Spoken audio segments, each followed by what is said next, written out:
à tous, je suis ravie de vous retrouver aujourd'hui dans cette nouvelle vidéo pour vous présenter mon book haul du mois de décembre qui a été un mois vraiment riche en acquisitions. Quand je vois tous les livres que j'ai à vous présenter qui sont là juste par terre devant moi, je me dis ouh là là là là. Mieux vous prévenir tout de suite, cette vidéo va certainement être assez longue. Je vais donc commencer cette vidéo par vous présenter les 3 services presse que j'ai reçus ce mois-ci.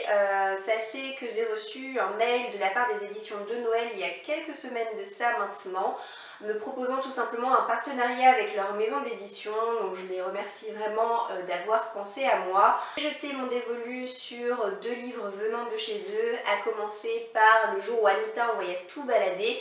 C'est un livre qui a été écrit par Katharina Bival, de ce nom vous est peut-être familier dans le sens où c'est déjà l'auteur du best-seller La bibliothèque des cœurs cabossés que je n'ai toujours pas lu, qui est dans ma pile à lire. On fait la connaissance avec Anita qui a 38 ans et qui souffre du syndrome du nid vide. Alors c'est-à-dire qu'elle a une fille qui a 19 ans qui vient de partir pour la fac. Et Anita va très vite se rendre compte qu'en fait toute sa vie tournait autour de son enfant parce que le jour où cette dernière va partir, elle va se sentir extrêmement seule. Là j'ai une vidéo super longue à tourner. Comment te dire que si tu m'interrompes toutes les 2 minutes, je ne vais pas y arriver ma petite. Ah! Dis donc, si c'est pour me griffer, tu t'en vas hein. Je rêve. Vilaine. Elle est folle cette lapine.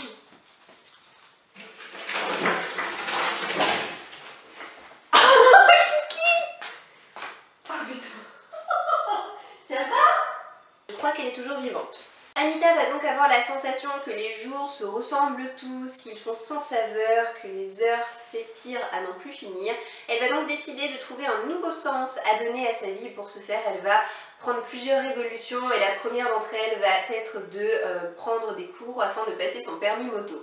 Le second livre venant des éditions de Noël, je l'ai également lu, donc là aussi je vous en reparlerai très vite. Il s'agit de La vie rêvée d'Henrietta et c'est écrit par Rebecca Mackenzie. Dans ce livre qui change mais alors complètement de ce que j'ai l'habitude de lire, on va faire la connaissance d'Henrietta. Ce récit se passe en 1941 en Chine.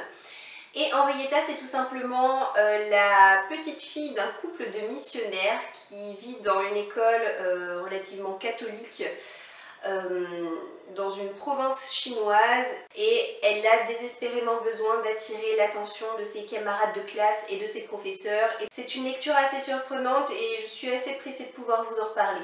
Le dernier service presse que j'ai reçu ce mois-ci, c'est le premier tome d'une série qui s'appelle La Vénus d'Emraé. C'est écrit par Marc Frachet et c'est tout simplement la maison d'édition Incarnatis, qui est une petite ME française, qui m'a proposé de recevoir leurs livres. Du coup j'ai été super intriguée dans le sens où leurs livres c'est de la littérature transmédia. Je connaissais pas du tout ce principe. La lecture transmédia, c'est tout simplement ça. Alors ça doit vous parler, ce sont des QR codes qui sont à flasher soit sur téléphone portable, soit sur tablette, et qui permettent d'avoir accès à un contenu additionnel. Donc vous avez des QR codes dans ce livre à flasher à la fin quasiment de chaque chapitre. Donc c'est ma lecture en cours, j'en ai lu 50 pages. C'est un livre qui est orienté complètement science-fiction, mais je ne regrette pas d'avoir accepté de recevoir ce livre. Par la suite, j'ai reçu une jolie surprise dans ma boîte aux lettres. Vous devez peut-être savoir que ma chaîne YouTube a dépassé les 3000 abonnés il y a à peu près un mois de ça, et à cette occasion, j'ai reçu ceci. Donc ceci, c'est un livre qui était dans ma wishlist. C'est tout simplement un Manon Fargeton sorti en poche aux éditions Milady. Ce livre, c'est L'héritage des rois passeurs et il me tente depuis sa sortie en grand format, sauf que voilà, j'attendais sa version poche. Et il m'a été offert par Bénédicte du blog Un Monde Livresque. Donc Bénédicte, c'est ma petite Madame Zombie. Voilà, qu'est-ce que je peux vous dire de plus? C'est une nana que j'ai appris à découvrir vraiment ces derniers mois, avec qui j'échange beaucoup depuis quelques semaines et qui est absolument adorable. Autant moi j'ai l'habitude de vous faire régulièrement gagner des cadeaux via mes concours livresques, mais autant j'ai pas forcément l'habitude de recevoir comme ça par surprise des livres de votre part dans ma boîte aux lettres, et là j'ai été hyper choquée. C'est la fantaisie et on va suivre Enora, qui est une jeune femme qui a la faculté d'aller dans 2 mondes parallèles. On a un monde qui est le reflet de notre réalité à nous et un autre monde un petit peu plus enchanté dans lequel il y a des princesses, des dragons, etc. Et un beau jour, il va y avoir un assassin qui va décimer toute la famille d'Enora et Nora va donc partir se cacher dans l'autre monde où il va lui arriver des aventures absolument fabuleuses mais également terrifiantes. Je me suis ensuite rendue au salon de Montreuil, donc là aussi c'était en début de mois, j'ai retrouvé ma petite Béa favorite et là aussi elle m'a un petit peu gâtée, puisqu'elle m'a offert 2 mangas. Donc il y a l'un des deux qui est également pour marquer le coup pour les 3000 abonnés et l'autre qui était mon cadeau de Noël. Donc les deux c'est la même série, c'est Daytime Shooting Star, c'est une des rares séries de manga que je suis, d'ailleurs c'est elle qui me l'a fait découvrir. Je passe maintenant à mes acquisitions faites lors du salon de Montreuil et le samedi matin il y avait le petit déjeuner des blogueurs organisé par la maison d'édition Michel Lafon. Tous les ans, ils offrent un service presse à leurs blogueurs partenaires et je suis très contente parce que le livre qu'ils ont offert, c'était vraiment celui qui me tentait le plus parmi les quelques sorties qu'ils ont pu nous présenter. Il s'agit de Inaccessible, c'est un premier tome, c'est écrit par Katharine McGee. L'histoire se passe à New York et on a cette espèce d'énorme tour qui fait 1000 étages. Et le principe de cette tour, c'est que les plus riches vivent tout en haut et plus on descend, et bah plus ce sont les personnes les moins aisées qui y vivent. Et un beau jour, une jeune femme va tomber du 1000e étage. Donc, le livre va chercher à savoir s'il s'agit d'un suicide ou d'un meurtre. Ce livre sera en librairie à partir du 9 février, comme c'est indiqué sur la couverture. Je le lirai donc, je pense, courant janvier. En tout cas, il me fait super envie. Si jamais vous me suivez sur Instagram, vous avez pu voir que lors du salon de Montreuil, j'ai fait dédicacer 2 livres et pour le coup, ces 2 achats ne vont pas être une surprise pour vous puisque vous avez vu les photos de la dédicace. Donc le premier de ces 2 livres, c'est Pérismer, le tome 1 qui est sorti aux éditions Nemos et c'est écrit par Franck Dive, donc je vous montre sa dédicace. Pour Emmanuel, l'univers de Pérismer est très riche. Si tu apprécies des histoires séculaires, je pense que ce livre te comblera. Bonne découverte de mon ouvrage, amicalement Franck Dive. Ce livre, c'est de la fantaisie pour la jeunesse. Ça peut se lire à partir du moment où on est au collège sans problème. Et même si je ne suis pas le public cible, je suis très intéressée par l'ouvrage de cet auteur. On va faire la rencontre de 5 adolescents qui vivent tous les 5 à l'intérieur d'un monastère depuis vraiment leur plus tendre enfance. Et un beau jour, le monastère va subir l'assaut de créatures assez terrifiantes et les 5 adolescents ne vont pas avoir d'autre choix que de s'exiler. J'ai jamais lu de livres provenant de cette maison d'édition, donc je me suis dit que voilà, ce serait un bon début avec cet ouvrage. Ma dernière dédicace du salon de Montreuil, c'est le tome 2 des Messagers du Vent. C'est écrit par Clélie Avitt et publié aux éditions MSK. Manuel et l'aventure continue à l'autre bout du territoire. Préparez-vous à plonger en eau profonde de bonnes lectures. Et là aussi, de la fantaisie. Dans cette histoire, on fait la connaissance d'Ariana qui est une jeune femme qui se pense tout à fait normale jusqu'au jour où on va lui révéler sa nature profonde. Dès lors, elle va devoir mener une quête et subir plusieurs épreuves. Elle va devoir cacher sa véritable nature, son pendentif et ses cheveux bleus et aller jusqu'au bout de sa destinée. Ça m'a l'air absolument intriguant, donc j'ai le premier tome, vous vous en doutez, en ma possession. Je ne l'ai toujours pas lu, mais j'espère vraiment pouvoir réussir à le lire sous peu. Sur le stand de la collection R de Robert Laffont, j'ai fait 2 acquisitions. La première, c'est le tome 3 de Phobos écrit par Victor Dixon. Vous m'avez choisi dans ma pile à lire hivernale majoritairement le premier tome de Phobos, donc je peux vous dire que d'ici une semaine ou 2 à peine, j'aurai enfin lu ce premier tome parce que depuis le temps que je l'ai, il était quand même temps que je réussisse à le sortir de ma palle. Mais pour autant, voilà, moi je continue à les acheter au fur et à mesure, même pas peur. L'histoire, vous la connaissez, c'est la science-fiction d'un vaisseau spatial qui part sur la planète Mars afin de la coloniser. À son bord, il y a 12 jeunes gens qui ont entre 17 et 20 ans, quelque chose comme ça. On a 6 garçons, 6 filles. Ça va être sous format de télé-réalité où il va s'agir tout simplement de trouver l'amour avec des speed dating, ce genre de choses. Mais bien entendu, ça va être une histoire un petit peu plus complexe et un petit peu plus profonde qu'une simple télé-réalité. Le second livre que je me suis procuré sur le stand de la collection R, c'est La Loi du Cœur, écrit par Annie Harmon. Ce livre était dans ma wishlist depuis une éternité. Je ne sais pas pourquoi je ne me l'étais pas encore procuré, mais en allant au salon de Montreuil, je savais que je voulais m'acheter ce livre et je savais que je voulais le faire dédicacer, mais je ne l'ai pas fait dédicacer. Pourquoi? Tout simplement parce que moi la foule je ne supporte pas, faire la queue pendant 2 heures, au secours, non merci, je préfère me passer d'une dédicace plutôt que de m'infliger ça, voilà.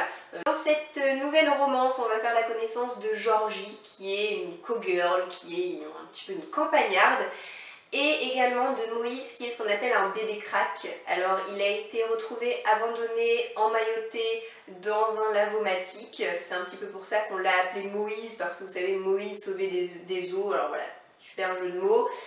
Quoi qu'il en soit, sa mère, lorsqu'elle a mis Moïse au monde, était sous l'influence de drogue et c'est pour ça qu'on a appelé Moïse un petit peu un bébé crack, c'est-à-dire qu'il a gardé dans son sang et dans son corps certaines séquelles liées au fait que sa mère était une vraie junkie. Et voilà, on va suivre la romance entre Georgie et Moïse et j'espère vibrer autant que j'ai pu vibrer lorsque j'ai lu le premier livre de cet auteur. Sur le stand Bayard, je me suis procuré le tome 2 de Shadowlands, c'est écrit par Kate Bryan. J'ai eu l'occasion de recevoir le premier tome lors d'une masse critique de Babelio dans le courant de cette année. J'avais vraiment beaucoup apprécié le premier tome, je m'attendais pas à aimer autant, du coup quand j'ai vu que le tome 2 était sorti et en vente, je me suis dit ok, allez hop, toi tu repars avec moi. Dans le premier tome, on découvrait Rory, qui était une adolescente qui cherchait à échapper à un serial killer qui avait vraiment flashé sur elle. Pour ce faire, elle est partie en voiture avec son père et sa sœur sur une île qui était un petit peu coupée de la civilisation dans le sens où sur cette île il n'y a pas de téléphone portable, il n'y a pas de radio, il n'y a pas tout ce qui est télévision, médias, etc. Voilà, c'est la police et les autorités qui l'ont poussée à aller sur cette île en lui disant que comme ça ce serait plus simple de la faire surveiller et plus simple d'éviter qu'elle se fasse tuer. Et là dans ce tome 2, c'est la suite de ses aventures. Un autre achat qui n'a absolument pas été prémédité sur le salon, c'est La Reine du Tirling, sortie aux éditions JC Lattès et c'est écrit par Erika Johansson. On va faire la connaissance de Kelsey qui est une jeune reine de 19 ans, c'est une reine qui a grandi en exil et qui va tout simplement partir à la conquête de son trône. Certains avis assimile ce premier tome à la trilogie de Braise et de Ronce qui est sortie dans la collection R de Robert Laffont il y a un petit moment maintenant. C'est une trilogie que j'ai lue et que j'ai vraiment adorée. Je savais pas que ça pouvait ressembler un petit peu, mais si c'est le cas, j'en suis la première ravie parce que vu que j'avais beaucoup aimé, c'est qu'il y a de grandes chances que j'aime ce livre à son tour. Et je ne sais pas si je vous l'ai dit ou pas, mais en tout cas c'est de la fantaisie et je suis vraiment pressée de pouvoir y jeter un coup d'œil parce que ça m'a l'air très prometteur tout ça. Et le dernier livre que je me suis acheté lors de ce salon, c'est cette énorme brique Illuminae qui me faisait de l'œil depuis plusieurs mois. C'est un récit à 4 mains. C'est écrit par Amy Kaufman et Jay Christophe et c'est sorti aux éditions Casterman. Donc je trouve l'objet livre assez sympathique, mais j'ai vraiment flashé sur l'intérieur. On a des pages comme ça, voilà. Alors je pense qu'il est énorme, mais pour le coup il doit se lire assez vite. On a des échanges de mails, on a des échanges, des transcriptions de discussions, la science-fiction mais pure et dure, dans le sens où on a des héros qui doivent s'enfuir de leur planète parce que leur planète est menacée, elle va certainement être détruite ou quelque chose comme ça. Du coup ils embarquent à bord d'un vaisseau spatial pour sauver leur vie et à l'intérieur de ce vaisseau spatial il y a l'espèce de programme qui va un petit peu prendre le contrôle de la situation. Je n'en sais pas plus. Je passe maintenant à la dernière partie de ce book haul qui consiste à vous montrer les différents cadeaux livresques que j'ai reçus pour Noël. Je vais commencer par ce que m'a offert mon mari, sachant que mon mari m'a déjà offert mon bureau d'ordinateur et mon siège d'ordinateur. Je m'attendais donc pas du tout à ce qu'il m'offre également des livres, mais en fait s'il m'en a offert 2. Le premier de ces 2 livres, c'est le tome 4 d'une série que j'ai commencé il y a fort longtemps. C'est Le Manoir, c'est écrit par Evelyne Brizoupelaine et c'est sorti aux éditions Bayard. C'est une série fantastique pour la jeunesse. Dans le premier tome, on découvre le héros de cette histoire qui a 15 ans, qui s'appelle Liam, qui a eu un cancer et qui est maintenant en rémission. Ses parents vont l'envoyer dans une maison de convalescence dans laquelle il n'y a pas de téléphone, pas d'accès à internet ou quoi que ce soit, afin qu'il puisse récupérer vraiment au calme. Et il va faire la rencontre de ses pensionnaires, de ses camarades de chambre, on va appeler ça comme ça, qui sont tous assez étranges dans le sens où ils se prennent tous pour des personnages historiques. À tel point que Liam va se demander si ses parents ne l'ont pas envoyé chez les fous un petit peu par erreur. J'ai beaucoup apprécié le premier tome de cette série que j'ai lu, je suis incapable de me rappeler quand, mais ça fait vraiment longtemps que je l'ai lu maintenant. Je n'ai pas encore lu ni le deuxième ni le troisième tome et maintenant j'ai le tome 4 en ma possession, je suis très contente de l'avoir. Le deuxième livre qu'il m'a offert, c'est le troisième tome de la trilogie Le Joyau, écrit par Amy Ewing et sorti dans la collection R de Robert Laffont.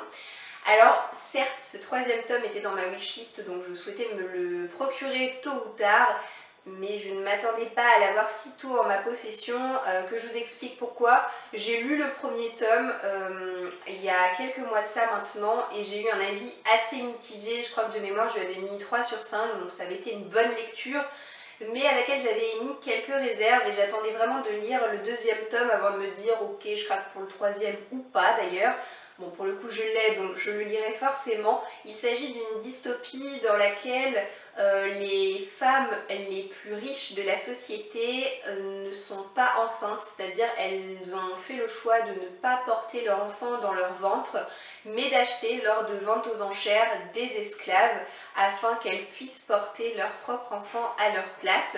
De la part de mes parents, j'ai reçu le tome 2 de la série Markman, écrit par Jay Cronover et sorti aux éditions Hugo Roman. J'ai le premier tome dans ma palle que je n'ai toujours pas lu. Tout ce que je peux vous dire, c'est que c'est de la romance contemporaine, une série de tomes compagnons qui se passe à l'intérieur d'un salon du tatouage, ou du moins tous les protagonistes sont des employés de ce salon-là. Ma petite Madame Zombie préférée a récidivé en m'offrant un cadeau de Noël. J'ai jeté son dévolu sur Véridienne qui est sorti aux éditions Mouton électrique. C'est écrit par Chloé Chevalier.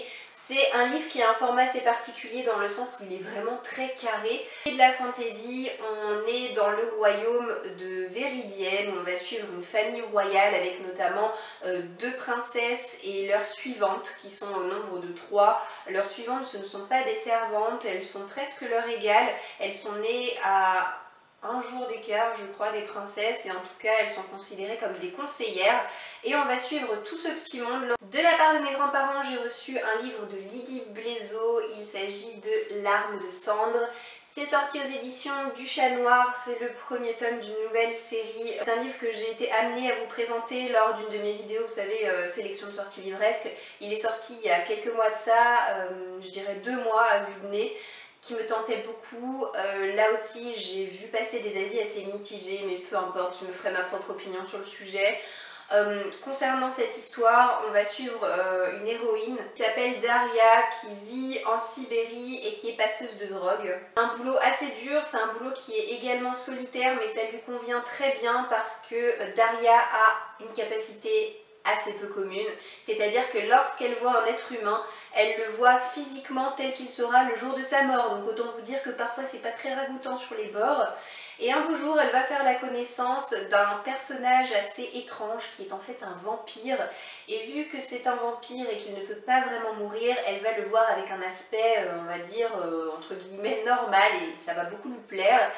Ce vampire a une quête à effectuer et Daria va tout simplement lui proposer son aide. Je n'en sais guère plus concernant cette histoire, mais j'espère pouvoir la lire courant 2017 et pouvoir vous en reparler ici pour vous dire ce que j'en aurais pensé. Et pour terminer, mes beaux-parents m'ont offert 4 livres. Le premier de ces 4 livres, c'est le tome 2 de la série de tomes compagnons Off Campus. C'est écrit par Elle Kennedy et sorti aux éditions Hugo Roman. Alors, je vous présentais le premier tome dans ma présélection pour ma pile à lire hivernale. Ce premier tome ne m'a pas été choisi étant donné qu'il est arrivé en 6e position, ça s'est joué vraiment à un cheveu, mais voilà, il n'a pas été retenu, donc je le lirai simplement d'ici quelques mois. Ce ne sera pas une priorité, mais je finirai bien par le lire un jour ou l'autre, d'autant que maintenant j'ai en ma possession le tome 2. Tout ce que je peux vous dire, c'est qu'on reste dans le même environnement, c'est-à-dire un milieu scolaire dans lequel on suit des sportifs d'une équipe de hockey, et la romance qui va avoir lieu entre 2 personnages, Grace et John. Mes beaux-parents m'ont également offert le 3e et dernier tome de la trilogie dystopique Partials, écrit par Dan Wells et sorti aux éditions Albin Michel. Alors cette histoire me tente mais tellement, et je ne comprends pas pourquoi, mais j'ai l'impression que c'est une trilogie qu'on voit très peu passer, que ce soit sur la blogo ou sur YouTube, et personnellement moi j'ai très envie de vous en parler. On est dans un univers où il y a eu une grosse guerre entre les Partials qui sont des êtres mi-humains mi-robots et les humains. Il y a eu des milliers de morts et ce dans les deux camps et désormais il y a une espèce de maladie qui est en train de s'abattre sur le groupe d'humains et qui fait en sorte que les nouveau-nés meurent quelques minutes après avoir été mis au monde et les Partials quant à eux semblent ne pas souffrir de ce phénomène, ils ont l'air d'être vraiment immunisés. Du coup on a l'héroïne qui est une espèce de médecin scientifique et qui va décider d'intégrer les rangs des Partials, de les infiltrer pour récupérer le remède afin d'éradiquer ce véritable fléau. J'ai également reçu de leur part le tome 2 de la... Alors je crois que c'est une trilogie Marjane, sortie aux éditions Pocket Jeunesse. C'est écrit par une auteure française qui s'appelle Marie Pavlenko. Je n'ai pas lu le premier tome, mais il me fait très envie pour deux raisons. Déjà, ça se passe à Paris, et ensuite, la mythologie a l'air assez incroyable. On va suivre Marjane qui a 17 ans, qui est une Nine. Alors c'est un nom un petit peu compliqué pour désigner une communauté de vampires. Elle va malheureusement assister à l'assassinat de son père et elle va être accusée de traîtrise. Elle va avoir d'autres choix que de prendre la fuite et de s'exiler, et on va découvrir des créatures fantastiques assez étonnantes, notamment les gargouilles. Voilà, j'ai jamais rencontré de gargouilles dans aucune de mes lectures. Je me dis que voilà, ce sera une première et j'ai vraiment très hâte de pouvoir enfin me plonger dans cet univers. Et le dernier livre que j'ai reçu de leur part est vraiment pas des moindres. Tadam! Le tome 2 de Une braise sous la cendre qui s'appelle Une flamme dans la nuit. C'est écrit par Sabat Tahir et là aussi sorti aux éditions Pocket Jeunesse. Donc je vous présentais le premier tome, toujours dans ma vidéo de présélection pour ma pile à lire hivernale. Pour le coup, le premier tome est arrivé en deuxième position, juste derrière Phobos, donc autant vous dire que ce livre fera partie de mes prochaines lectures. On est dans un monde qu'on peut appeler l'Empire, où on a deux clans. D'un côté on a les érudits et de l'autre on a les martiaux. Les érudits ce sont les savants, ceux qui lisent énormément. De l'autre les martiaux c'est plutôt les soldats, une équipe d'élite en fait qui va prendre le pouvoir et qui va réduire les érudits au rang d'esclaves. Laïa, qui est l'héroïne de ce livre, est notamment une érudite. Elle est également une esclave et elle va partir à la recherche de son frère qui a intégré la résistance pour se rebeller contre la société actuelle. Oh, j'ai tellement hâte de le lire, j'ai tellement hâte surtout de vous en reparler en fait. Et c'est avec ce livre que je termine cette vidéo. Mon book haul de décembre est donc bien fourni comme vous avez pu le constater. N'hésitez pas à me laisser un petit commentaire pour me dire quelles ont été vos réceptions à vous pour le mois de décembre, notamment ce que vous avez reçu comme cadeau livresque à Noël. Qui sait, ça me donnera peut-être des idées de futures acquisitions. Quant à moi, je vous souhaite de passer une très belle journée et je vous dis à bientôt pour une prochaine vidéo. Ciao ciao!